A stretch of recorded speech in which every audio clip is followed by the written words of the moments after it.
everyone, my name is Melanie Beech, as you can see, and my business is the Salon Expert Accountants. I'm an accountant and I specialise in the hair and beauty industry.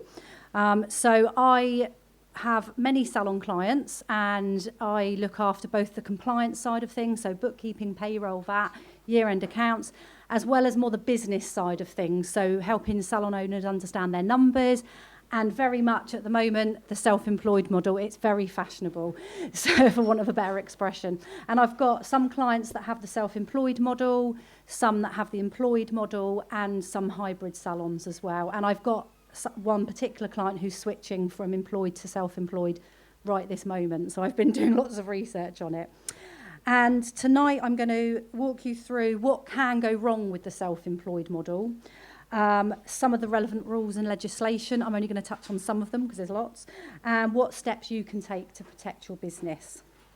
Next slide, please. Okay, so why is it important to get it right? As you can see, first of all, HMRC investigation. If HMRC investigate you and they decide that you are guilty of disguised employment, they will backdate holiday pay, sick pay, redundancy pay potentially, VAT, national insurance, and all the interest and fines on that as well. So it's quite a big thing if you do get it wrong.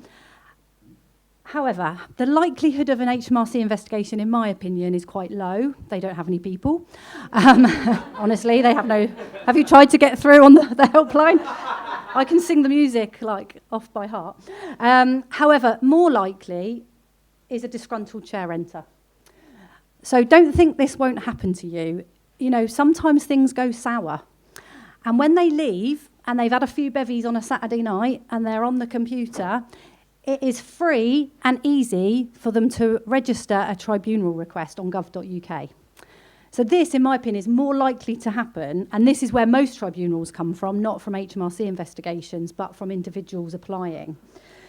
So that's why we need to be really careful and make sure that you get it right. Look at the bottom, get it right and protect your business. And that's how I view my job with my clients, is to help them.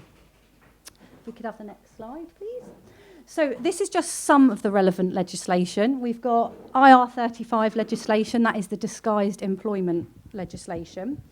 And that is designed to combat disguised employment. So that's where people should be employed, but they're on a self-employed contract and being paid without tax and national insurance deducted. Then we've got tax avoidance legislation. So this is where HMRC and the government say we want tax out of people. And actually, if someone should be employed, we're losing out on tax and national insurance. And those people are missing out on pension. So very interestingly, the VAT manual has the guidance for the self-employed work that HMRC did with the National Hair Federation. Why it's in a VAT manual and not an HR manual, I don't know, but that's how they've decided to do it. And this VAT manual was written in 1992, and it is still used in tribunals and by HMRC today. It has not changed. And the IR35 rules were strengthened in 2021, and this is important for you salon owners. 2021, the responsibility of whether someone was self-employed or employed comes down to the salon owner. It is not the freelancer's responsibility, it is yours as a salon owner.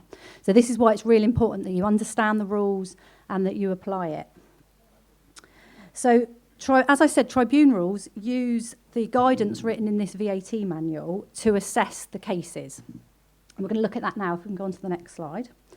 So the tribunal cases are really helpful because they always give a summary at the end of why someone was found guilty or not guilty of this disguised employment. And there was a landmark case in 2021 in Lancashire, you probably heard of it, and the freelancer, disguised employment, the person won and the salon owner lost and had to pay a lot of money back.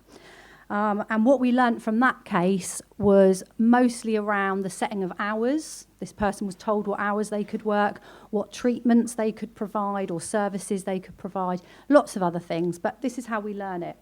And Uber as well, because Uber, that was mostly about who takes the money. That was very interesting for us. So hang on, I can't get back, the Wi-Fi's on.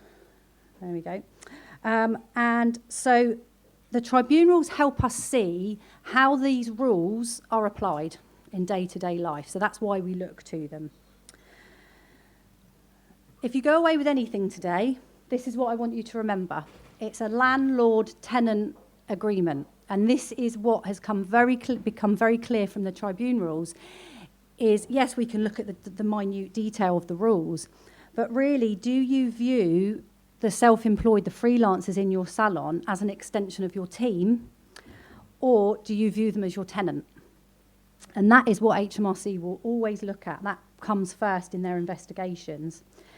And it's really important that you do view these freelancers in your salon very differently to how you view employed people. For example, would a landlord take the income of their tenant? No, they wouldn't.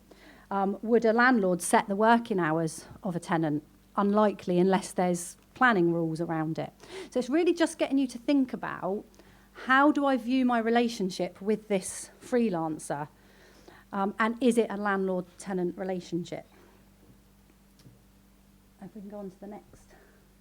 Okay, so this is just, I can't go over all the rules in 10 minutes, absolutely impossible. I spend hours with my clients going over this. But some of the things that come out of the VAT manual is things like they should have their own insurance, they should set their own prices, their own working hours, purchase their own products. They should be able to have access at any time to the salon. They should have direct contact with their clients. But this is where it gets a bit murky. This is not a tick box exercise, okay? It's not a case of, yes, I've done all those things. And what I quite often find is that salon owners quite often stretch these to fit their salon and what they want it to fit like. So we can't cherry pick it. But if you notice over here, this is a quote from the manual. It says, not all of the guidelines have to be met in any given situation. They are indicators of the type of relationship that exists, and some will carry more weight than others. So that's what makes it difficult for us to apply this. However, that's why it's really important that you get specialist advice, because it's very easy for you as a salon owner, you're emotionally involved. Sometimes it's hard for you to see the facts. And by getting specialist advice, either from your accountant or HR support, or if your accountant doesn't understand the hair and beauty industry, you should get a specialist accountant. That can really just give you that peace of mind that you are doing things in the right way, and that you are meeting the guidelines. Okay, next slide. So sort of my final tips really, look at what you're doing already. If you've got the self-employed model, compare it to the VAT manual. That'll give you a good nighttime read.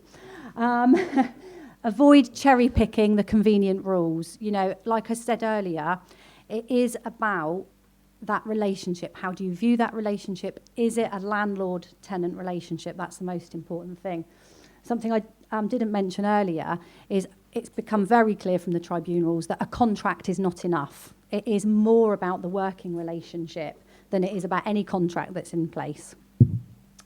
Get specialist advice, as I've said, and you can follow me on Instagram. I put lots of tax tips on Instagram, so at the Salon Expert Accountants. And so that's really it from me. Just a couple of other things that maybe might come out later. Feel free to come and ask me some questions if you want to after. But it's really, don't rely on a contract. Remember you're a landlord. That's the most important thing. And then once you remember that, you can then look at the VAT manual and it will probably make a little bit more sense. Thank you very much.